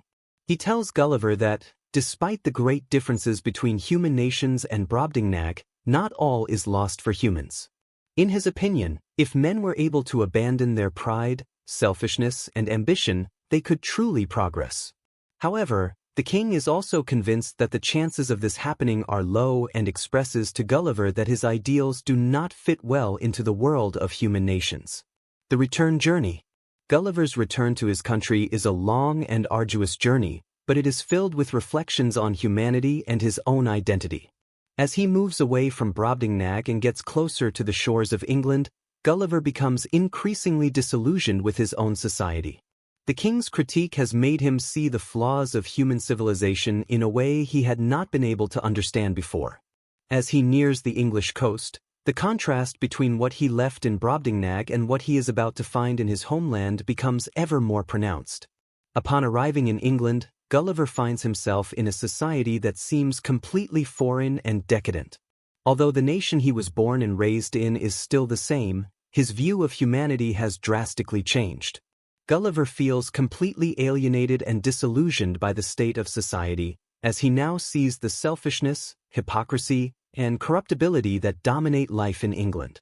Although his homeland seems advanced in terms of technology and power, he cannot help but notice that the moral void remains constant. Reflection on the future. Once in England, Gulliver is consumed by a feeling of repulsion toward his own people. Society seems to be ruled by selfish interests, deep inequalities, and a lack of true virtues. Despite the freedom that should theoretically be offered by returning to his homeland, Gulliver feels completely disconnected from his country. The critique of Brobdingnag constantly resonates in his mind, and he wonders if humans can really change or if they are doomed to live trapped in vices from which they cannot break free. At this point, Gulliver becomes an isolated figure within his society. His experience in Brobdingnag, though enriching in terms of self-awareness, has led him to a deep alienation from humanity. His return to England has left him with a sense of emptiness, as he feels that humanity's flaws and defects are irreparable. The king's vision of Brobdingnag remains a constant in his mind. Humans must change, but the likelihood of this happening is very low. Renunciation of the world. Throughout the chapter, Gulliver makes the decision to further distance himself from society and seek a kind of solitude that will allow him to find the inner peace he feels is lacking. He feels profoundly disconnected from the culture and values that he had once considered part of his identity. In his mind, he has come to the conclusion that, despite all the advancements, humanity is marked by immorality and vice, and any attempt at reform would be futile. Gulliver renounces any meaningful interaction with the people of his country, and his only company is himself, as well as his thoughts on the failure of humanity. This isolation becomes a statement by Swift on the futility of human aspirations. Although human societies continue to advance materially, Swift, through Gulliver, shows us that moral progress is much harder to achieve. Gulliver's return to England is a kind of farewell not only to his homeland but also to hope in the moral superiority of human beings. Final reflection of the chapter. This chapter concludes Gulliver's journey with a profound reflection on humanity. Through his experience in Brobdingnag, Gulliver has been confronted with the imperfections and vices of human societies, and upon returning to England, the discrepancy between what he expected to find and what he actually finds leads him to a heart-wrenching critique of human civilization. Swift uses Gulliver's return as a metaphor for disillusionment with human ideals, a reminder that, despite material achievements, humanity remains trapped in its own moral defects. This chapter, as the conclusion to the entire journey, ends with a bitter view of humanity, where corruption and selfishness prevail despite technological and political advancements. This chapter closes the cycle of social critique in Gulliver's travels and underscores Gulliver's ultimate disillusionment with humanity, conveying Swift's despair about the human capacity to genuinely change or improve. Chapter 18. The Island of Laputa. In this chapter, Gulliver arrives at a new island, Laputa, a place completely different from the previous ones. Laputa is a floating island inhabited by people obsessed with astronomy, mathematics, and theoretical knowledge, but completely disconnected from the practical realities of daily life. Like his other experiences, this chapter is a satirical critique of intellectual overload and the disconnect between abstract knowledge and practical utility. The description of Laputa. Laputa is a floating island in the air, suspended by a mechanism of magic or advanced technology, symbolizing the disconnection of its inhabitants from the land and tangible reality. The island's inhabitants are described as extremely intelligent people obsessed with theory, but they lack the practical skills needed to apply their knowledge to the real world. They are more interested in abstract mathematics and astronomical models than in improving the living conditions of their own society. The inhabitants of Laputa focus mainly on astronomy, mathematical calculations, and music, but at the same time, they seem completely incapable of managing the most basic needs of daily life. The island, floating in the air, relies on a system of complex mechanisms that its inhabitants have created to stay airborne, but this has led them to a complete disconnection from the earth and the well-being of human beings. The island of Laputa represents societies that obsess over abstract knowledge but fail to apply it to improve practical life. The inhabitants of Laputa. The inhabitants of Laputa are described as arrogant people who feel superior to others because of their advanced knowledge. They are completely absorbed in their studies of astronomy, physics, and mathematical theory, with no interest at all in practical matters such as agriculture, construction, or medicine. This disdain for practicality reflects a deep critique of societies that value academic knowledge without considering its real and necessary application in everyday life. One of the most distinctive features of the Laputians is their lack of common sense. Their obsession with theoretical sciences has completely disconnected them from reality. For example, they are shown to be incapable of applying their knowledge of mathematics and astronomy to everyday situations, such as solving practical problems or even managing agriculture or the economy of their island. Despite being highly advanced in theory, they lack the skills to handle the real world, creating a dissonance between what they know and what they can do. The government of Laputa. The government of Laputa is equally disconnected and disorganized. The floating island is ruled by a court of scientists and mathematicians who, despite being very intelligent, are completely uninterested in matters of justice or in improving the lives of ordinary citizens. The emperor of Laputa is more of a symbolic leader than an effective ruler, and his court is filled with ministers who focus solely on their academic research without caring about the real needs of the population. The inhabitants of Laputa are not only intellectuals but also arrogant. Their lack of connection to the real world and their contempt for practical problems of daily life become the focal point of Swift's critique of intellectual societies that distance themselves from everyday human issues. The criticism here is directed not only at academic elites but also at politics that is based solely on abstract theories without any consideration for the reality in which common people live. Science as excess. Throughout the chapter, Gulliver observes how the Laputians have taken their love for science to an excess that has become practically useless. The scientists and mathematicians of the island spend all their time absorbed in astronomical calculations that, although complex, have no practical application. Despite the advanced technology they use to keep the island floating, their knowledge is completely useless when it comes to solving concrete problems such as food or housing. In this sense, Swift uses the island of Laputa to criticize those societies that obsess over abstract knowledge without recognizing the importance of applying that knowledge to solve the problems that truly affect people in their daily lives. Instead of progressing in terms of well-being and quality of life, the inhabitants of Laputa are trapped in their own theories, not considering that practical realities are what truly improve human existence. The Laputians and their contempt for other societies. The Laputians, despite their practical ignorance, feel completely superior to the societies on solid ground. They believe themselves to be the most advanced civilization in the world due to their theoretical knowledge and their ability to control a floating island. However, this superiority is completely unfounded, as their inability to apply their knowledge to daily life makes them infinitely weaker than societies that, although not as intellectually advanced, manage to thrive and meet the basic needs of their populations. Final reflection of the chapter. This chapter offers a scathing critique of the intellectual society that disconnects from reality. Through the island of Laputa, Swift satirizes the obsession with theory and the lack of practical application of knowledge, pointing out that knowledge without practical wisdom can result in isolation and an inability to solve real problems. Through this episode, Swift denounces how societies that prioritize abstract academic knowledge over human and practical needs are doomed to inefficiency and perpetuate a disconnection from the true concerns of humanity. This chapter exposes Swift's critique of intellectual societies that fail to find a balance between knowledge and practical application. Through satire, Laputa becomes a symbol of the flaws of excessively rational societies disconnected from the real world. Chapter 19. The Island of Glubbdubdrib. In this chapter, Gulliver arrives at a new island called Glubbdubdrib, where he discovers that magic and the power of summoning can alter his perception of history and humanity. The island is inhabited by magicians and sorcerers who have the power to resurrect the dead and bring historical figures from different eras back to life. Through his interaction with these characters, Gulliver faces a series of revelations about the past, the lies that have accompanied it, and the uncomfortable truths about humanity. The arrival at Glubbdubdrib. After his disillusionment with human society and his return from Brobdingnag, Gulliver finds a new destination on a remote island, Glubbdubdrib.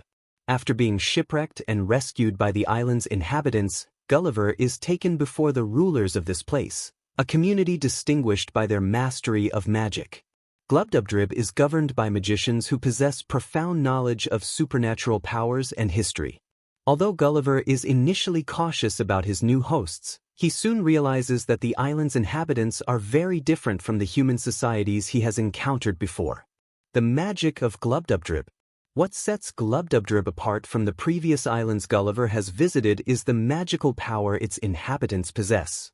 Through their sorcery, the magicians of the island have the ability to resurrect historical figures and bring them to the present so they can interact with the living.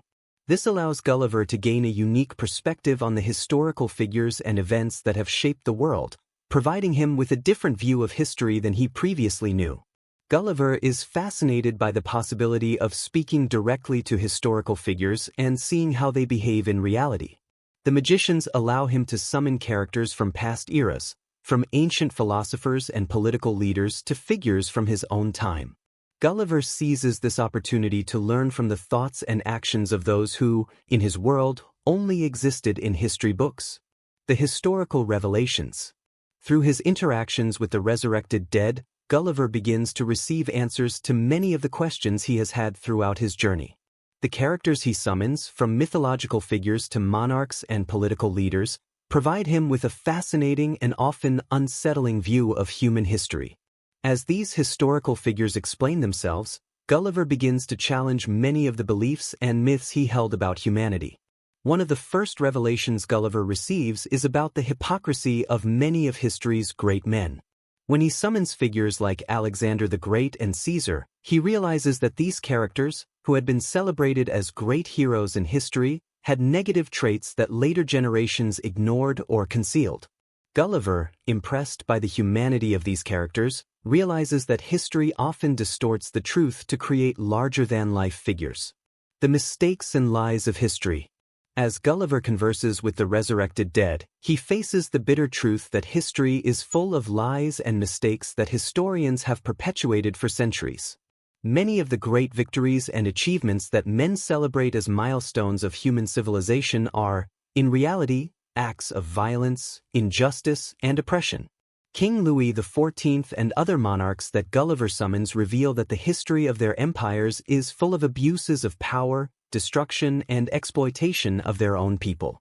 One of the harshest lessons Gulliver learns is that, despite the admiration for historical figures like Napoleon or Julius Caesar, their accomplishments were actually built on war, destruction, and inequality. The historical figures, in telling their version of events, show that, in many cases, history has been written by the victors, leaving out the suffering of the lost and the oppressed. Reflection on humanity. At the end of his stay in Glubbdubdrib, Gulliver is overwhelmed by the revelations he has had about humanity. Despite all the material progress that human nations have achieved, he realizes that the same mistakes and defects continue to repeat themselves throughout history. Wars, ambitions, and corruption remain the driving forces of civilization, and the leaders who are celebrated as great heroes are often responsible for great tragedies. Swift uses the island of Glubbdubdrib to offer a deep critique of history and human society. Through the magical revelations, Swift highlights that history is not only a narration of facts but also a construction filled with distortions and lies.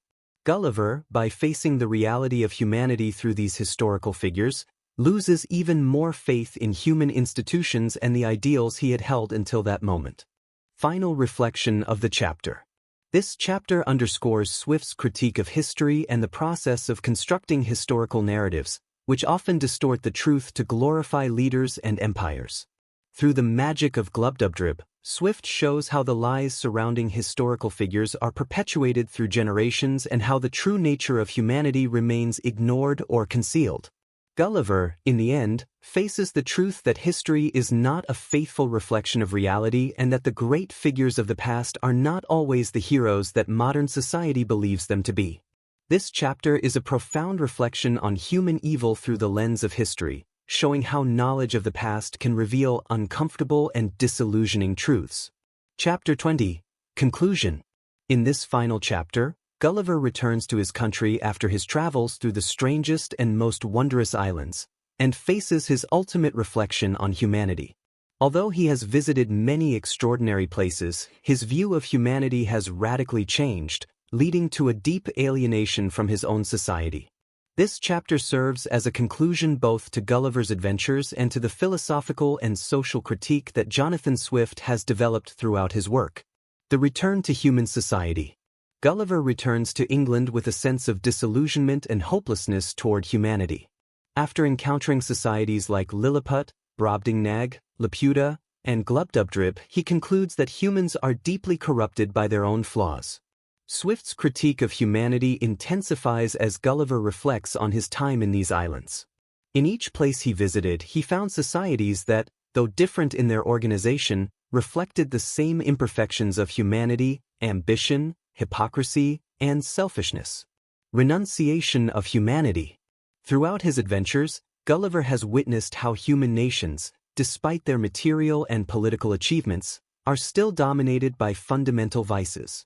His time in Brobdingnag, for example, left him deeply disillusioned with human power, while in Lilliput and Brobdingnag, intellectual obsessions and the manipulation of history led him to realize the emptiness of human ambitions. When he returns to his homeland, he cannot help but see his own people as unbalanced and ridiculous compared to the figures he met on the islands. Despite progress, humanity seems unable to overcome its own flaws. Contempt for civilization. Upon returning to England, Gulliver feels an extraordinary sense of alienation. The behavior of his countrymen, which he once considered normal, now seems superficial and empty. After living among giants, philosophers, and beings of such different dimensions, any form of human life appears irrelevant and meaningless. Gulliver feels like a stranger in his own country, unable to connect with those around him. Swift's critique becomes a call to question the true nature of civilization and progress. Despite promises of advancement and improvement, humanity remains trapped in the repetition of old mistakes. Final critique of human nature. Throughout the book, Gulliver has become increasingly aware of the contradictions of human nature. Societies, no matter how much they attempt to advance or elevate themselves, continue to fall into the same traps of greed, violence, and oppression. By the end of his journey, Gulliver realizes that the great civilizations of history are not much better than the primitive tribes that still exist in the world. The struggle for power and ambition remain the primary motives of human societies. Morality seems always secondary to the need for control and domination, which has led humanity into an endless cycle of self-destruction. Swift uses Gulliver, just like other characters in his tales, to show how humanity is trapped in its own contradictions. Although humans see themselves as superior to other species and civilizations, they are marked by a series of defects that hinder their true moral progress. Final reflection and farewell. Gulliver, now at home, has withdrawn from the world. His heart is filled with distrust and contempt for his own species. Swift's critique of humanity becomes a condemnation of the selfishness and inherent evil of people. Gulliver's return to England marks the end of his journey, but it also marks the beginning of his absolute isolation. The end of the book shows Gulliver as a person disconnected from society and rejecting others due to their inability to recognize and overcome their own vices. The final moral of Gulliver's Travels is a deep reflection on the emptiness of human aspirations and the futility of material achievements without deep morality and wisdom. Swift uses satire to expose the hypocrisies of human society and highlights how, despite humans believing they have advanced, they remain dominated by their moral flaws and destructive ambition. And so, we reach the end of Gulliver's Travels. Gulliver, after his extensive and astounding adventures, returns to his homeland with a completely transformed view of humanity. Through his interactions with such diverse societies, Swift offers a deep and biting critique of human failings, the hypocrisy of institutions, and the lack of morality that seems to define civilizations, no matter how advanced they may be. The work not only presents us with a fascinating adventure but also invites us to question the true progress of humanity and the nature of our behavior. What do you think about Swift's critique of humanity? How do you view Gulliver's reflections in your own life and in today's society? We'd love to hear your thoughts in the comments. Would you like to listen to more books like this? If so, don't forget to subscribe to our Audio Mentors channel to keep exploring more literary classics and enjoy stories that invite reflection. Thank you for listening and joining us on this fascinating literary journey. Feel free to leave your comment and share this audiobook with others who might enjoy. See you in the next reading.